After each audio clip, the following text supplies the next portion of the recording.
आपण बाजारपेठ विभागणीचे आधार अभ्यासत आहोत. Basis of market segmentation. तर पहिला आधार आपण पाहिला आहे भौगोलिक आधार, ग्राफिकल सेगमेंटेशन. त्याच्यानंतर लोकसंख्या रचनेनुसार बाजारपेठेची विभागणी. त्यानंतर ग्राहकांच्या वर्तणुकीनुसार बाजारपेठ विभागणी. राहणीमानाच्या दर्जानुसार बाजारपेठेची विभागणी. त्यानंतर सामाजिक व मानसिक दृष्ट्या बाजारपेठ विभागणी. तर या मुद्द्यामध्ये आपण मनुष्य हा समाजशील प्राणी आहे. तो विशिष्ट प्रकारच्या समुदायामध्ये राहतो आणि त्यामुळे त्याची एक विशिष्ट अशी मानसिक अवस्था बनलेली आहे. त्याच वस्तूंची तो मागणी करतो. म्हणजे त्याची एक सामाजिक आणि मानसिक अवस्था किंवा धारणा निर्माण होते. तिथे आपण एक मनोधारणा किंवा मनोभूमिका हा शब्द प्रयोग पाहिलेला आहे. तो त्याच्या मनोभूमिकेशी किंवा त्याच्या धारणेशी की त्याच्या आवडीनिवडीशी तो ठाम राहतो आणि विशिष्ट वस्तूंचीच मागणी करतो. कारण तो विशिष्ट दर्जाच्या समाजामध्ये राहतो. त्या समाजाला विशिष्ट प्रकारचा दर्जा प्राप्त झालेला असतो आणि मग त्याची अशी धारणा होते की आपण संबंधित वस्तूंचीच खरेदी केली पाहिजे. आणि मग अशा लोकांसाठी स्वतंत्र बाजारपेठा त्या ठिकाणी उत्पादकांमार्फत निर्माण केल्या जातात. पुढचा आधार आहे प्रसंगोपात किंवा प्रसंगानुसार विभागणी. त्याला इव्हेंच्युअल सेगमेंटेशन असं म्हटलेलं आहे. म्हणजे काही प्रसंग असे असतात की त्या प्रसंगांमधून निर्माण होणाऱ्या गरजा आहेत ग्राहकांच्या, त्या गरजा भागवण्यासाठी विशिष्ट बाजारपेठांची निर्मिती त्या ठिकाणी करणं अपेक्षित आहे.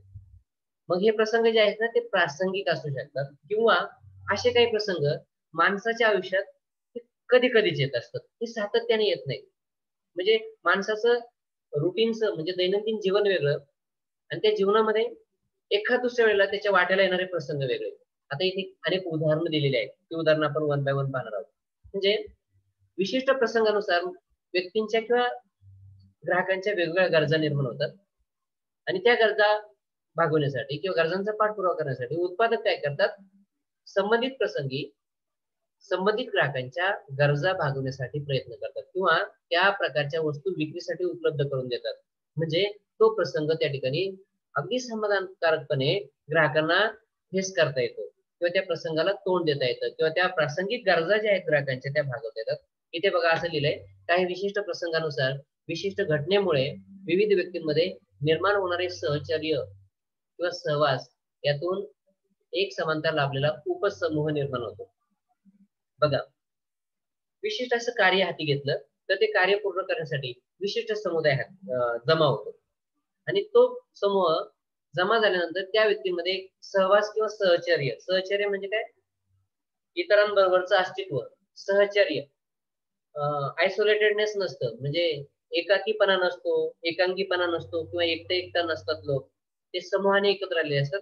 कारण काही प्रसंग तसे निर्माण झाले असतात. हे उदाहरणासाठी सांगेल तुम्हाला, लग्न सोहळा एक कारण असतं आणि त्या लग्न सोहळ्यासाठी सगळे लोक एकत्र आलेले असतात, त्याला म्हणतात सहचर्य किंवा सहवास.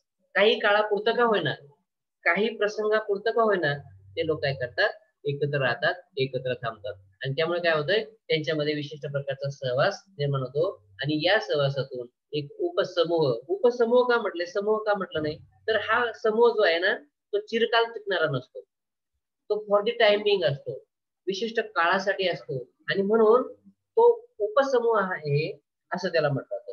कारण हा समूह फक्त त्या प्रसंगासाठीच असतो. उदाहरणार्थ लग्न प्रसंगासाठी उपस्थित असलेले लोक, तो एक उपसमूह आहे. कारण लग्न संपल्यानंतर, लग्न समारंभ आटोपल्यानंतर प्रत्येक जण आपापल्या पद्धतीने आपापल्या घरी निघून जातो. तर पुन्हा संध्याकाळी लग्न प्रसंग असतो त्याच ठिकाणी किंवा उद्या दुसऱ्या दिवशी पुन्हा तोच लग्न समारंभ असतो का, नाही. तर विशिष्ट कारणासाठी किंवा विशिष्ट प्रसंगासाठी काही लोक काही काळासाठी एकत्र येतात आणि त्यानंतर तो समूह संपतो, तो समूह नाहीसा होतो किंवा डिमॉलिश होतो आणि त्यामुळे तो कायमस्वरूपी राहत नाही आणि म्हणून त्याला समूह म्हटलेलं नाही, त्याला उपसमूह म्हटलंय. आणि त्या उपसमूहामधले लोक विशिष्ट काळासाठी किंवा विशिष्ट प्रसंगी एकत्र येतात, याला म्हणायचे सहचर्य किंवा सहवास. आणि त्या एकत्र येणाऱ्या प्रसंगातून आलेल्या प्रसंगातून उपसमूहाची निर्मिती होते. उदाहरणार्थ विमानतळावर विमानाची वाट पाहणारे सर्व प्रवासी, दररोज तेच प्रवासी असतात का, तो फक्त एक प्रसंग असतो. दररोज विमानाने प्रवास करणारे लोक जे असतील त्यांचं सुद्धा सहचर्य हे सारखं नसतं. कोण उशिरा येईल, कोण लवकर येईल, कोण येणारच नाही, रजेवर असेल. म्हणजे विमानतळावर जो समूह तयार होतो तो फॉर द टाइम बिंग असतो, तो कायमस्वरूपी नसतो. तुम्ही जर रेल्वे स्टेशनला गेलात किंवा बस स्टॉपला गेलात किंवा इथे आपण विमानतळाच्या बाबतीत म्हटलंय, तोच समूह दररोज त्या ठिकाणी नसतो. वेगवेगळे लोक एकत्र येतात. आजचा समूह वेगळा, उपसमूह वेगळा, उद्याचा वेगळा किंवा क्षणोक्षणी तो समूह बदलत असतो, म्हणून त्याला उपसमूह म्हटलंय. कारण मागच्या मिनिटापर्यंत काही लोक तिथं होते, बस त्यांचं विमान आलं ते गेले, विमानात बसलेत गेले, किंवा त्यांना सोडवायला जे आले ते घरी गेले. समूह बदलले, उपसमूह म्हणतो आपण त्याला. ते फक्त फॉर द टाइम बिंग असतात, कारण हे समूह सातत्याने बदलत असतात. त्यानंतर बस मधील प्रवासी एका स्टेशन पासून दुसऱ्या स्टेशन पर्यंत विशिष्ट प्रवास केला की तो समूह संपुष्टात येतो. तो कधीही अस्तित्वात येत नाही. याचा अर्थ ती लोक एकत्र येत नाही असं मला म्हणायचं नाही, पण एकत्र येणाऱ्या लोकांमध्ये सगळे लोक सारखेच असतात. म्हणजे मागच्या वेळेला जेवढे लोक बसले होते त्या प्रवासात बसमध्ये तेच लोक असतात असं नाही. नेहमी वेगवेगळे लोक त्या ठिकाणी बसमध्ये प्रवासी तुम्हाला सापडतात, आढळतात. हे प्रसंग आहेत. रेल्वेतील प्रवासी असेल, पाल्यांना शाळेत प्रवेश मिळवण्यासाठी एकत्र आलेला पालक वर्ग विशिष्ट काळासाठीच येत होतो का वर्षभर पालक मुलांना शाळेत सोडवण्यासाठी येतात? नाही, एकत्र आलेला वर्ग. त्यानंतर यात्रेनिमित्त दर्शनासाठी एकत्र आलेला भाविक वर्ग. वर्षातून एकदा यात्रा असेल तर तोही उपसमूह असतो, कारण तो एकदा समूह एकत्र आला आणि क्षणोक्षणी त्यामध्ये बदल झाला आणि यात्रा संपली की समूह संपला. या सर्वांमध्ये एका विशिष्ट प्रसंगापूर्वी म्हणण्यापेक्षा प्रसंगासाठी म्हणूयात आपण.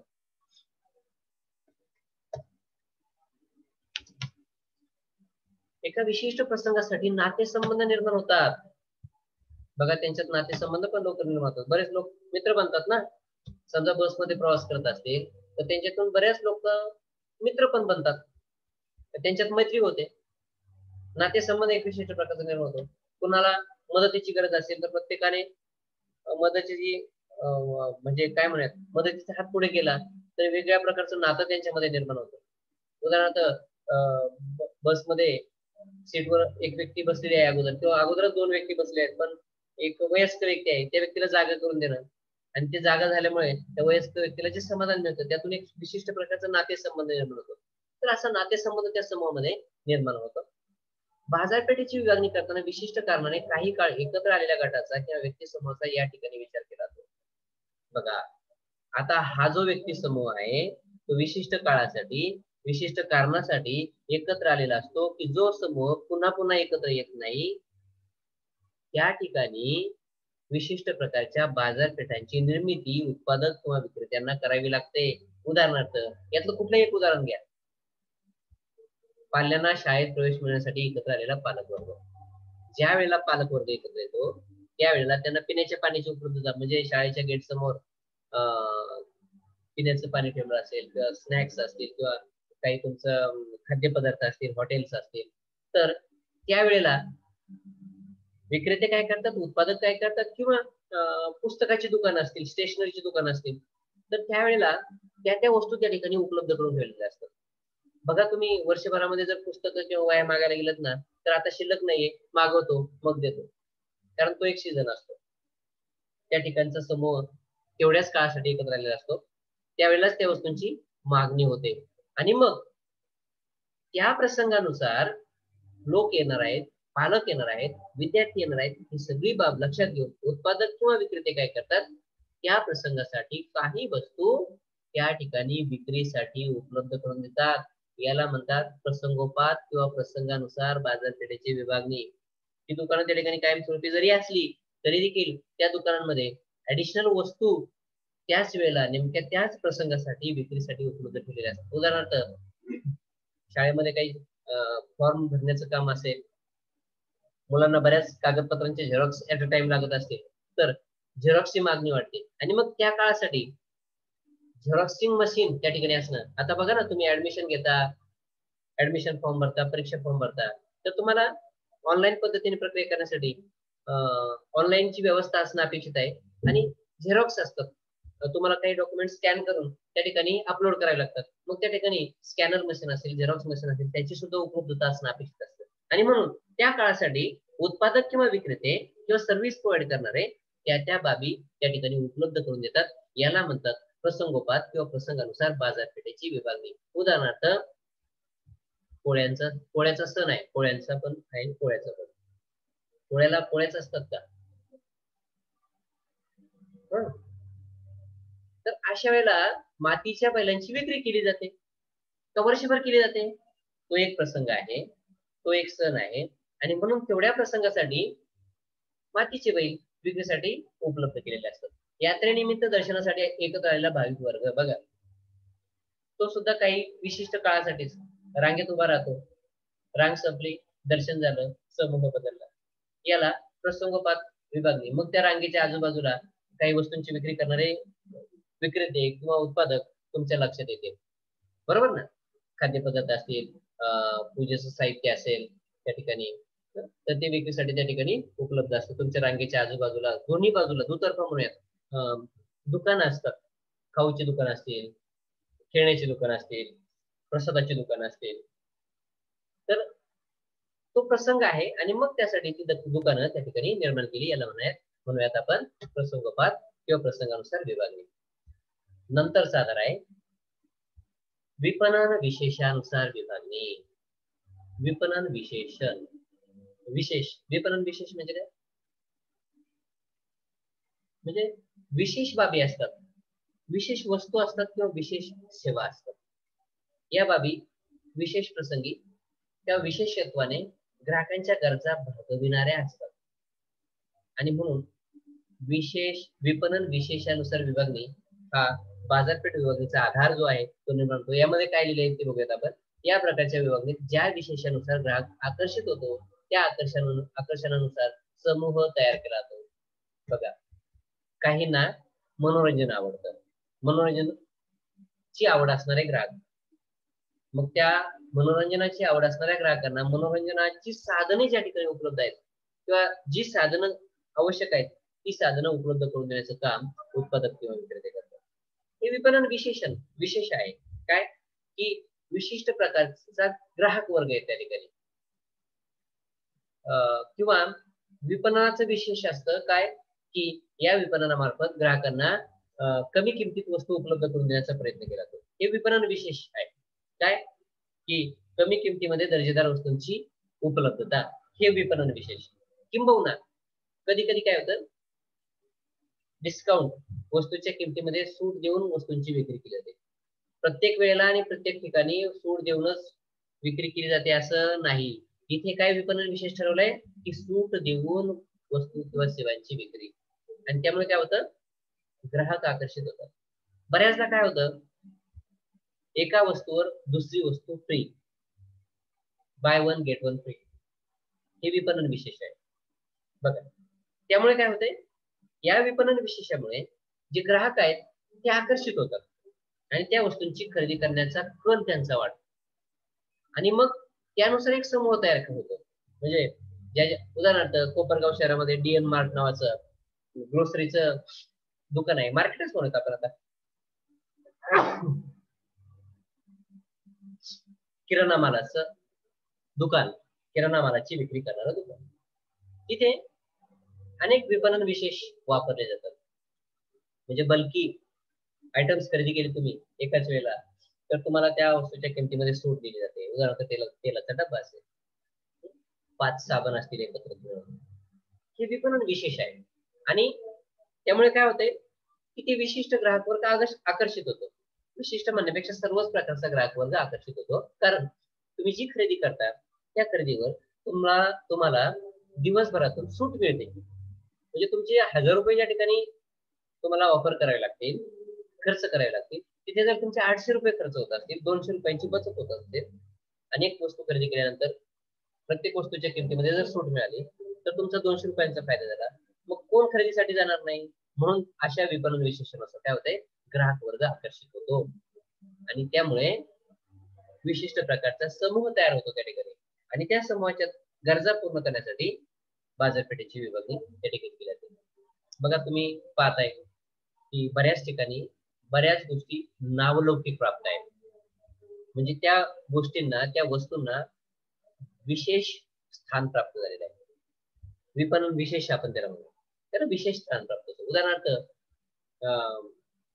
येवल्याची पैठणी हे विपणन विशेष आहे. येवल्यासारखी पैठणी इतर प्रभागांमध्ये कदाचित मिळणार नाही किंवा तितक्या फ्रिक्वेंटली तितक्या क्षमतेने मिळणार नाही. आणि म्हणून खरेदीसाठी लोक काय करतात, ग्राहक लोक आकर्षित होतात आणि पैठणी खरेदी करायची तर चला येवला, अशा प्रकारची मानसिकता त्या ठिकाणी निर्माण होते. म्हणजे ग्राहक वर्ग आकर्षित झाला कशामुळे, विपणन विशेषामुळे.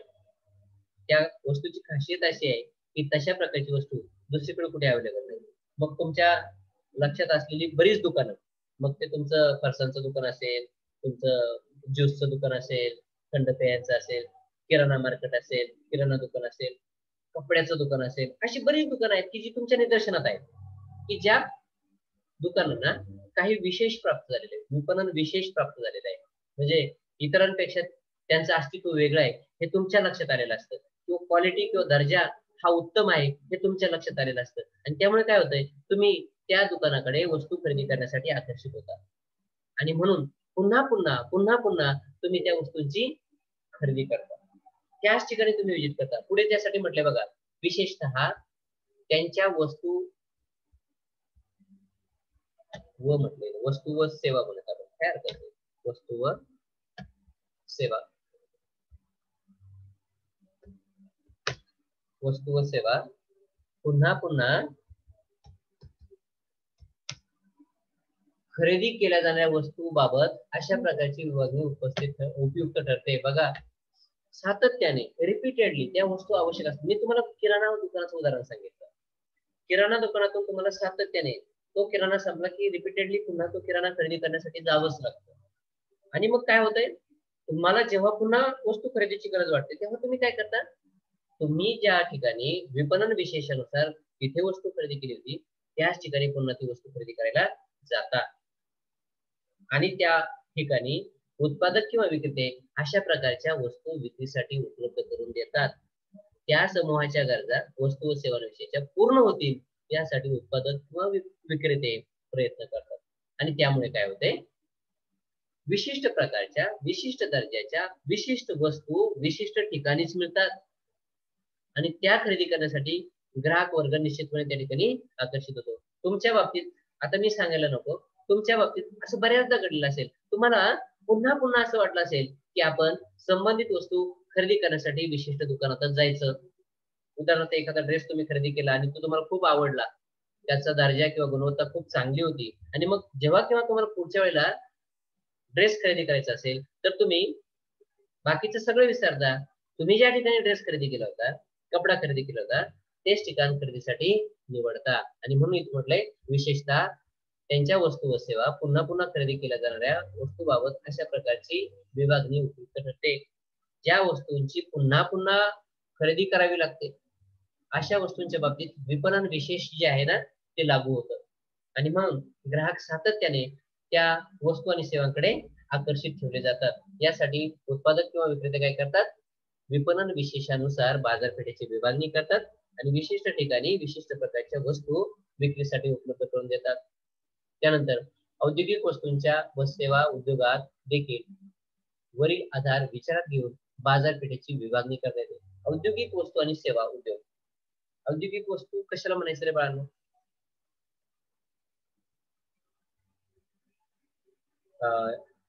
वस्तू आणि सेवांचे दोन प्रकार आहेत, औद्योगिक वस्तू व सेवा आणि ग्राहकोपयोगी वस्तू व सेवा. चॅट बॉक्स मध्ये ज्यांना शक्य आहे त्यांनी उत्तर दिलं तरी काय हरकत नाही. औद्योगिक वस्तू कशाला म्हणायचंय माझा प्रश्न आहे. माहित असेल तर सांगा, माहित नसेल तर मी सांगणारच आहे, पण प्रयत्न करा. इंडस्ट्रियल गुड्स आपण त्याला म्हणतो. कशाला म्हणायचंय औद्योगिक वस्तू? Yes, just a second. उत्तर दिलंय कुणी? उत्तर दिलंय शेळके नाईनने, बिझनेस साठी. Very good. कोणता बिझनेस बेटा? बिझनेस कशाला म्हणतात? जिथे कच्च्या मालावर प्रक्रिया करून कच्च्या मालाचं रूपांतर पक्क्या मालात केलं जातं. Very good. नयनने खूप छान उत्तर दिलं. यंत्रसामग्री, मशिनरी. Very good. हा, यंत्रसामग्रीचा वापर केला तो. अजय चौधरीने उत्तर दिलंय. हो. वैष्णवीने देखील उत्तर दिलंय. उत्पादनासाठी यंत्रांचा वापर त्या ठिकाणी प्रामुख्याने केला जातो. यंत्रांचा वापर कशासाठी केला जातो? कच्च्या मालावर प्रक्रिया करण्यासाठी. Very good. Shelke nine thank you म्हणते. इट्स ओके बेटा. तर औद्योगिक वस्तू याला म्हणायचे की ज्या मालावर जिथे शेतीचे अवजारे, व्हेरी गुड, शेतीची अवजारे त्या औद्योगिक बाबी आहेत, म्हणजे त्या यंत्रांच्या किंवा मशिनरीच्या सहाय्याने तयार. उदाहरणार्थ ट्रॅक्टर हा अवजारच आहे, बरोबर. त्याचं उत्पादन केलं जातं. कच्चा माल लोखंड असेल किंवा काय असेल, स्टील, यावर प्रक्रिया करून ट्रॅक्टर मध्ये रूपांतर होतं आणि मग तो ट्रॅक्टर शेतीच्या मशागतीसाठी वापरला जातो. म्हणजे काय केलं जातं इथे? कच्च्या मालावर प्रक्रिया करून त्या कच्च्या मालाचं रूपांतर पक्क्या मालात केलं जातं. इथे काय म्हटलंय? ज्या वस्तू उत्पादन करण्यासाठी वापरतात असं देखील म्हणणं काही वावगं ठरणार नाही. पण फक्त उत्पादन करण्यासाठीच वापरतात असं नाही, त्याला औद्योगिक वस्तू म्हणायचं नाही बेटा. औद्योगिक वस्तू म्हणजे फक्त यंत्र सामग्री किंवा मशिनरीच नाही. तर औद्योगिक वस्तू म्हणजे काय? यंत्र सामग्रीच्या साह्याने कच्च्या मालावर प्रक्रिया करून कच्च्या मालाचं पक्क्या मालात रूपांतर केलं जातं, त्याला म्हणायचं औद्योगिक वस्तू. येते लक्षात? म्हणजे औद्योगिक वस्तू म्हणजे उद्योगामध्ये वस्तू तयार करण्यासाठी वापरलेली वस्तू नाही, पण त्या यंत्रांच्या साह्याने निर्माण केलेली वस्तू. ही यंत्र कशासाठी वापरली जातात? कच्च्या मालावर प्रक्रिया करून त्या कच्च्या मालाचं रूपांतर पक्क्या मालात करणे. उदाहरणार्थ पार्लेजी हे बिस्किट आहे, बरोबर, ही औद्योगिक वस्तू आहे. मग तुम्ही म्हणाल पार्लेजीचं उत्पादन करणारं यंत्र ही औद्योगिक वस्तू का? नाही, पार्लेजी ही औद्योगिक वस्तू आहे. कारण पार्लेजी तयार करण्यासाठी गहू या कच्च्या मालावर प्रक्रिया केली यंत्रांच्या साह्याने आणि मग त्या कच्च्या मालाचं रूपांतर गव्हाचं रूपांतर कशात झालं? पार्लेजी मध्ये. म्हणजे पार्लेजी ही झाली औद्योगिक वस्तू. येते लक्षात? आणि साधारणपणे आता पार्लेजी तसं जर पाहिलं तर ही ग्राहकोपयोगी वस्तू आहे, पण सुरुवातीला ती औद्योगिक वस्तू बनते. म्हणजे गहू जो आहे, गव्हाचा वापर जर खाण्यासाठी केला तर ती ग्राहकोपयोगी वस्तू झाली आणि गव्हाचा वापर जर पार्लेजी बनवण्यासाठी केला तर ती झाली औद्योगिक वस्तू. लक्षात घ्या. औद्योगिक वस्तू म्हणजे काय? उद्योगासाठी कच्चा माल करून त्यापासून पक्का माल तयार करणे, म्हणजे उद्योगातून तयार होणारी वस्तू. बिस्किट हे उद्योगातून तयार झाले की नाही? पण गहू हा उद्योगातून तयार झालाय का? तो शेतमाल आहे आणि तो शेतमाल जसं तसं खाण्यासाठी वापरला जातो. कोण वापरतं? ग्राहक वापरतात. आणि म्हणून गव्हाला ग्राहकोपयोगी वस्तू म्हणायचं. आणि त्याच गव्हाचं जर बिस्किटांमध्ये रूपांतर करण्यासाठी वापर केला तर त्या बिस्किटांना काय म्हणायचंय? औद्योगिक वस्तू. कारण गव्हावर प्रक्रिया करून एक नवीन वस्तू तयार केली, ती झाली औद्योगिक वस्तू. आणि ज्या वस्तूचा सरळ सरळ ग्राहकांच्या कन्झम्पशनसाठी, उपभोगासाठी वापर होतो, त्याला म्हणायचंय ग्राहकोपयोगी वस्तू. मला वाटतंय तुम्हाला औद्योगिक वस्तू आणि ग्राहकोपयोगी वस्तू याचा फरक बऱ्यापैकी समजलेला असेल. समजला सगळ्यांना? समजते ना बेटा? औद्योगिक वस्तू आणि ग्राहकोपयोगी वस्तू. ओके, उत्तर दिलंय सगळ्यांनी, येस म्हटलंय, हो म्हटलंय, व्हेरी नाईस. ओके, आता बघा इथे काय म्हटलंय? येस येस येस, सगळ्यांचं अभिनंदन. Yes yes yes, definitely. Okay, इथे काय म्हटले पुढे बघा, औद्योगिक वस्तूंच्या व सेवांच्या उद्योगात देखील. ओके, वरील आधार विचारात घेऊन बाजारपेठेची विभागणी केली जाते. बघा, औद्योगिक वस्तूंच्या बाबतीत म्हणजे औद्योगिक वस्तूंच्या बाबतीत विपणन विशेषण मोठ्या प्रमाणात असतं. ग्राहकोपयोगी वस्तूंच्या बाबतीत ते कमी प्रमाणात असतं. त्याचं कारण शेतमाल जो जसाच्या तसा ग्राहकांच्या उपभोगासाठी वापरला जातो, त्याची दर्जा किंवा त्याची गुणवत्ता किंवा दर्जा हा सर्व ठिकाणी सर्व परिस्थितीमध्ये सारखाच असतो असा नाही. पण कच्च्या मालावर प्रक्रिया करून जर औद्योगिक वस्तू बनवली तर त्या मालाचा दर्जा हा सर्व ठिकाणी सारखाच असतो. उदाहरणार्थ पार्लेजी तुम्ही मुंबईत बनवा किंवा पार्लेजी तुम्ही पुण्यात बनवा, की पार्लेजी तुमच्या कोपरगाव मध्ये बनवा, जी मॅन्युफॅक्चरिंग प्रोसेस आहे ती सेम असते. सेम प्रोसिजर फॉलो केली जाते आणि त्यामुळे औद्योगिक वस्तूचा दर्जा किंवा गुणवत्ता ही सदा सर्व काळ सर्व ठिकाणी सारखीच लक्षात येते. पण ग्राहकोपयोगी वस्तूंच्या बाबतीत मात्र विपणन विशेषण निर्माण होईलच असं नाही. एखादा म्हणेल माझी गाय जी आहे ना ती फार अव्वल क्वालिटीचं दूध देते, दर्जेदार दूध देते. दर दिवस देते का? फॅट दररोज सारखी असते का? अजिबात नाही. तिथे तुम्हाला हा बेटा Mayuri, what do you want to ask me? Yes, Mayuri,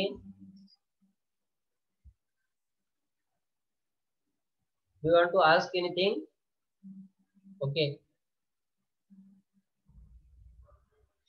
हा, ग्राहकोपयोगी वस्तू ज्या असतात ना त्या वस्तू त्या सदा सर्व काळ आणि सर्वच वेळेला तितक्याच दर्जाच्या असतील असं सांगता येत नाही. कारण त्यामध्ये वेळेनुसार, काळानुसार, परिस्थितीनुसार, इन्ग्रेडियंट नुसार म्हणजे त्याच्यामध्ये ज्या गोष्टी समाविष्ट होतात त्यानुसार त्याच्या दर्जामध्ये बदल होतो ग्राहकोपयोगी वस्तूंच्या. पण औद्योगिक वस्तूंच्या दर्जात फरक होत नाही. आणि म्हणजे त्या वस्तूंच्या बाबतीत स्वतंत्र विपणन विशेषण तयार होतं किंवा विपणन विशेष तयार होतं की संबंधित वस्तू अव्वल दर्जाच्या आहेत, उत्पादित वस्तू अव्वल क्वालिटीच्या आहेत असं त्या ठिकाणी म्हटलं जातं. आणि म्हणून इथे असं म्हटलंय औद्योगिक वस्तू व सेवा उद्योगात देखील वरील आधार विचारात घेऊन बाजारपेठेची विभागणी केली जाते. वरील आधारांचा विचार करून बाजारपेठेचे विभाजन केले असता त्यातून ग्राहकाला अधिक जवळून समजून घेता येते आणि त्यांच्यातील समानता ओळखून त्यांना उचित ठरतील अशा वस्तू अगर सेवा त्यांच्या पर्यंत पोहोचविता येतात.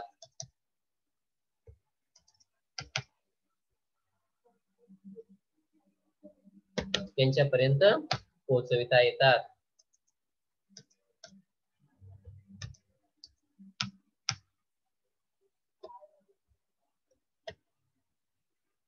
त्यांच्यापर्यंत पोहोचविता येतात. बघा, बाजारपेठ विभागणी किंवा बाजारपेठ विभागणीचे जे आधार या ठिकाणी आपण पाहतोय हे सगळे आधार कशासाठी आहे हे बघा. इथून आपण नवीन पॅरा सुरू करूयात. आलं लक्षात तुमच्या? इथे आपण नवीन पॅरा सुरू केला.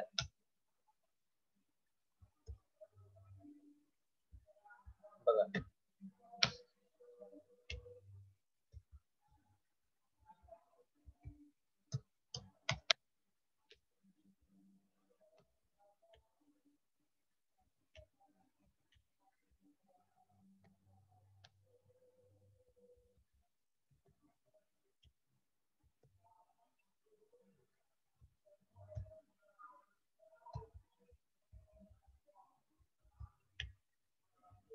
ओके, हे पेज सेटअप आहे, हे नंतर केलं तरी चालेल. तुम्हाला ते रिडेबल असावं यासाठी फक्त काळजी घेतोय मी, बाकी काही अडचण नाहीये. बघा, वरील आधारांचा विचार करून बाजारपेठेचे विभाजन केले असता त्यातून ग्राहकाला अधिक जवळून समजून घेता येते आणि त्यांच्यातील समानता ओळखून त्यांना उचित ठरतील अशा वस्तू अगर सेवा त्यांच्यापर्यंत पोहोचवता येतात.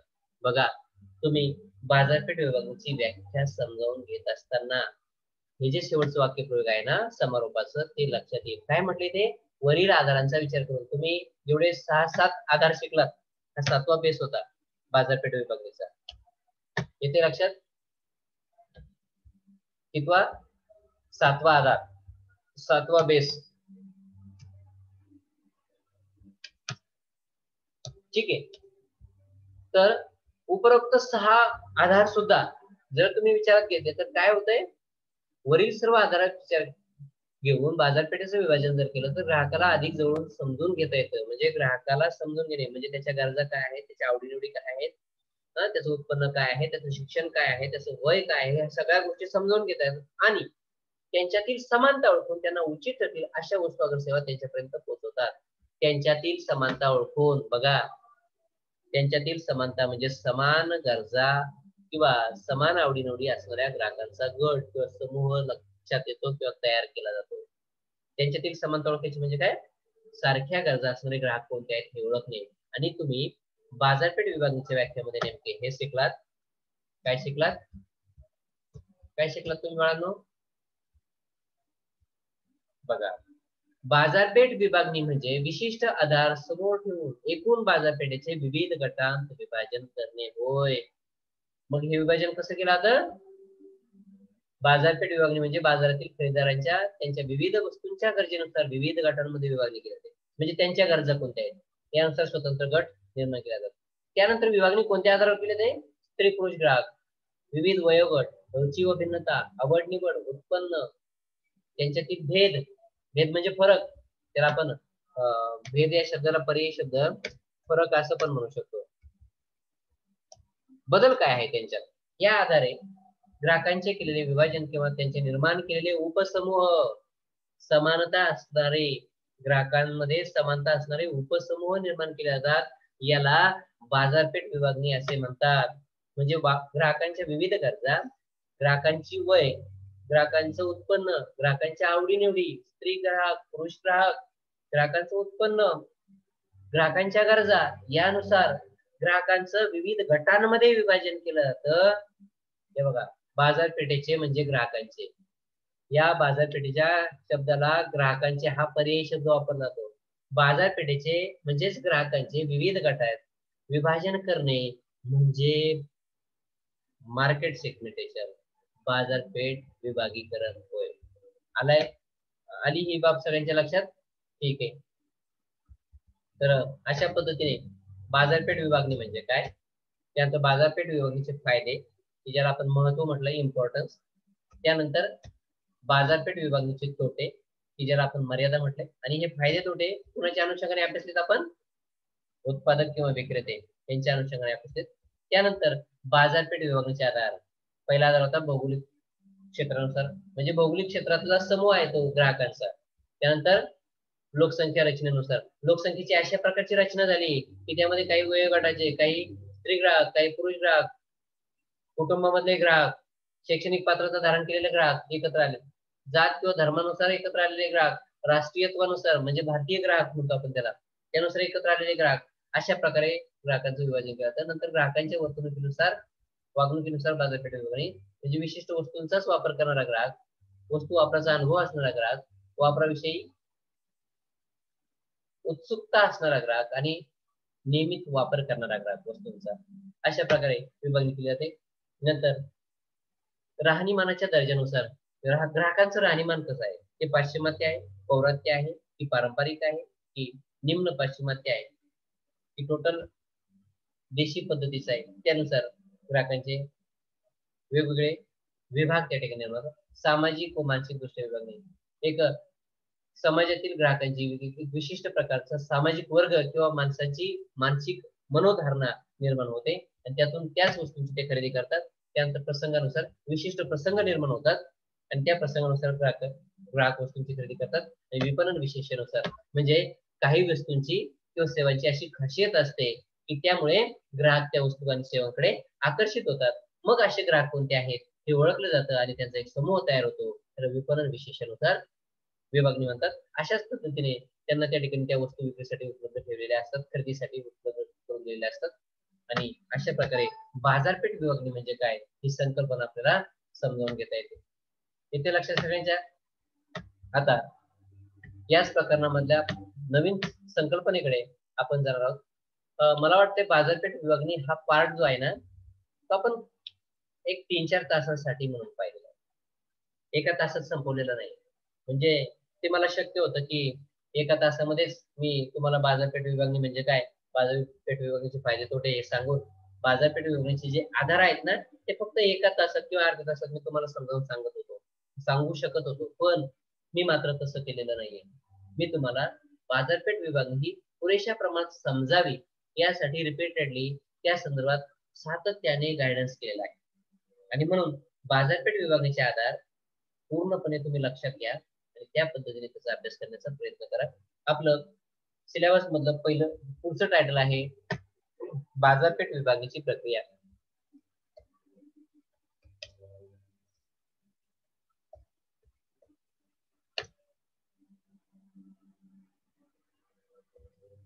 बाजारपेठ विभागणीची प्रक्रिया.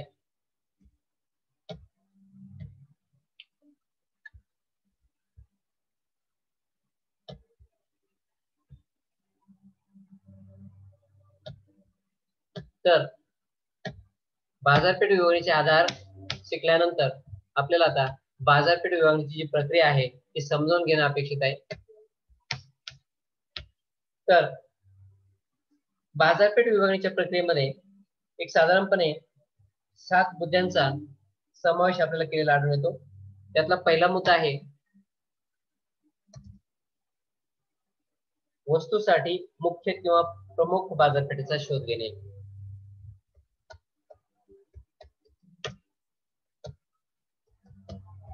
मुख्य किंवा प्रमुख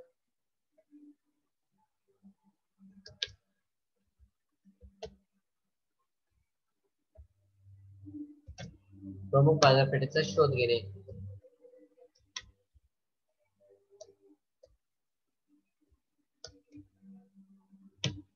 ओके, वस्तूसाठी मुख्य किंवा प्रमुख बाजारपेठेचा शोध घेणे. बघा, जेव्हा बाजारपेठ विभागणी करायची असते त्याची सगळ्यात महत्वाची रिक्वायरमेंट बाजारपेठ इथे शोध घेणे पाहिजे.